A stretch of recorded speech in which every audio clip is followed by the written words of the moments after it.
Good morning, everyone. Today we are going to study interdependence between microeconomics and macroeconomics.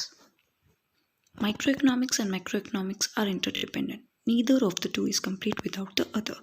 It means microeconomics and macroeconomics एक दूसरे के ऊपर depend रहते हैं, दोनों एक दूसरे के बिना कंप्लीट नहीं है. Every microeconomics issues involves macroeconomic analysis.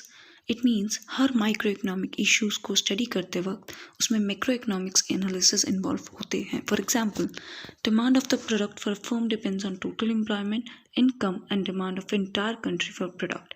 It means कि जब हम डिमांड निकालते हैं प्रोडक्ट की तो वो टोटल एम्प्लॉयमेंट, इनकम और पूरी कंट्री की डिमांड के ऊपर डिपेंड होती है.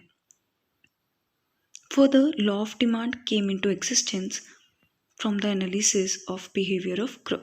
It means law of demand जो है तभी existence में आता है जब group of people का behavior analysis किया जाए.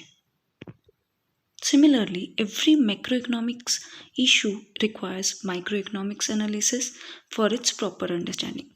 Similarly, हमें अगर macroeconomics का issues study करना है तो हमें microeconomics के analysis को properly study करना पड़ेगा.